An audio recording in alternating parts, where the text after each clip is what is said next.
Indirimbo Murinzi we menyesha igihe, ntimwamenye amateka yayo. Uyu munsi tugiye kubabwira amateka y'indirimbo ndetse n'umuntu wayihimbye ndetse n'ibihe yari arimo kugira ngo abashe kuyihimba, kandi n'ibanga yakoresheje kugira ngo ino ndirimbo ibashe gukundwa ku rwego rw'uko iyi ndirimbo yakunzwemo. Iyi ndirimbo yitwa Murinzi we menyesha igihe. Mbese iwacu ni imuhero. Yahimbwe n'umukobwa mutoya cyane witwaga Rebecca Smith. Yapfuye afite imyaka 27 y'ubukuru kubera ko yavutse mu 1828 apfa mu 1855. Uyu mukobwa yavukiye muri Leta Zunze Ubumwe za Amerika ahitwaga West Wibborn, Hampshire. Ahimba indirimbo yitwa Murinzi we menyesha igihe. Ikaze muri iki kiganiro. Nitwa Raul Mukunzi. Wakurikirana ibintu twakoze kuri YouTube Raul Mukunzi. Ikaze muri iki kiganiro.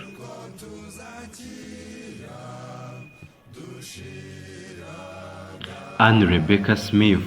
Iyi ndirimbo yayiririmbanishije icyizere, ukwizera, kudacogora ndetse n'ubuhanga n'ubushishozi bw'igihimbano kizamara igihe. Ariko Rebecca Smith ntabwo yari ari mu bihe byiza.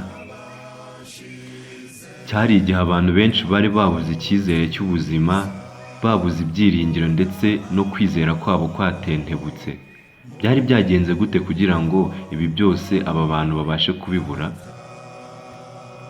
Ubundi uyu Rebecca Smith yabatirijwe mu itorero ry'Ababatista mu 1848 aho yari afite imyaka 10 y'ubukuru. Nyuma yaho gatoya yaje kujya muri muvuma y'uwitwaga William Miller. Iyo muvuma yigishaga ko Yesu Kristo azaza mu mwaka w'1844. Igihe cye cyose yari yarakimaze yiga ibi bintu, ni imibare yahuzaga ndetse akabihuza n'igihe ndetse n'ibimenyetso byari biriho icyo gihe. Akavuga ko Yesu Kristo azaza mu mwaka w'1844. Uwo mwaka ugeze, ntabwo Yesu Kristo yabashije kuza, ahubwo nk'uko nasomye cyari igihe cyo kuva ahera akajya ahera cyane. Bityo rero bari barabyibeshyeho ku bantu batekerezaga ko Yesu Kristo azaza muri icyo gihe.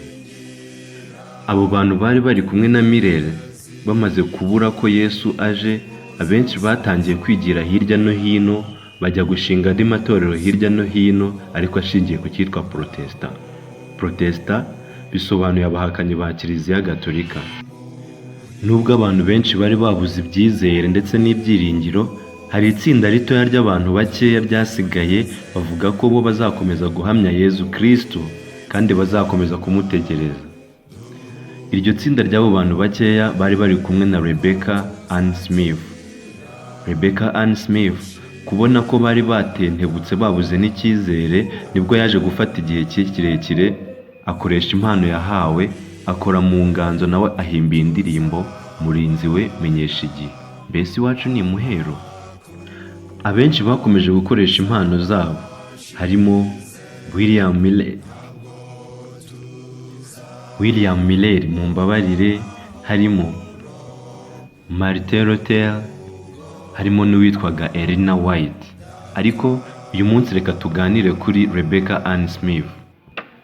Nyuma yaho yaje kubona akazi kenshi kakoraga mu itorero, akora mu icapiro. Gusa nyuma y'igihe kirekire yahise ava muri iryo capiro kubera ko yari arwaye indwara y'igituntu yari imurembeje, ari nayo yaje kumwica. Yahise ava muri iryo capiro yigira mu rugo kubera ko iyo ndwara y'igituntu ariyo yamurembeje. Nyuma yaho iza kumuhitana, arapfa. Ubugingo buto bwa Rebecca Smith ku myaka ya 27 byari ubuhamya bwo kwizera, kudateshuka ku nshingano kandi no gukomeza gutekereza kuri Kristo no gukomeza kumutegereza.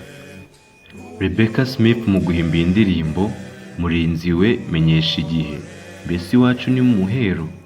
Yari yifatanyije n'igitabo cy'Abaheburayo ibice 11 umurongo wa 14, aho bavuga ngo abavuga batyo baba berekana ko bashaka gakondo.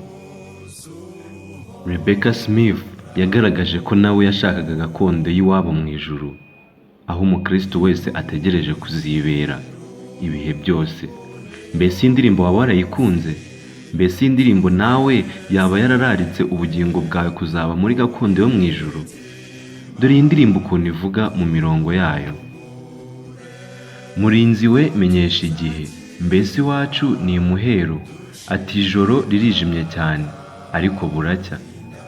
Ntukarire, gumya ugende, nturorere kwiringira kugeza igihe uzasohora mu munsi uhoraho.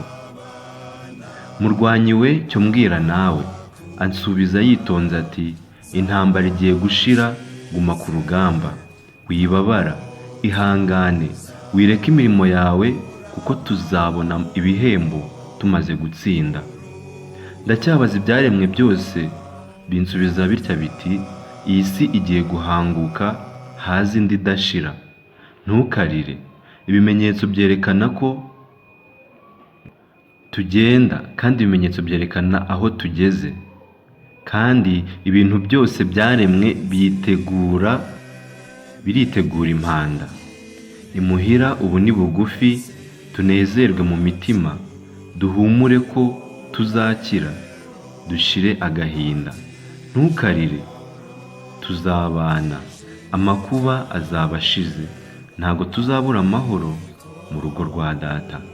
Ngaya amagambo Rebecca Ann Smith yifuje kukugezaho, yayahereye mu myaka ya kera, uyu munsi nawe yakubaka. Ngwino, sanga Kristo uyu munsi, arakumva. Nguyu ni Rebecca Ann Smith, njyewe na Raul Mukunzi. Nk'uko nabikubwiye, ibihangano byacu wabikurikirana kuri YouTube Raul Mukunzi, cyangwa se ukatwandikira ku kintu tuzaganiraho mu minsi iri imbere, cyangwa se ukaduha ingingo twazaganiraho kuri IG cyangwa se Instagram Raul Mukunzi. Murakoze, Shalom.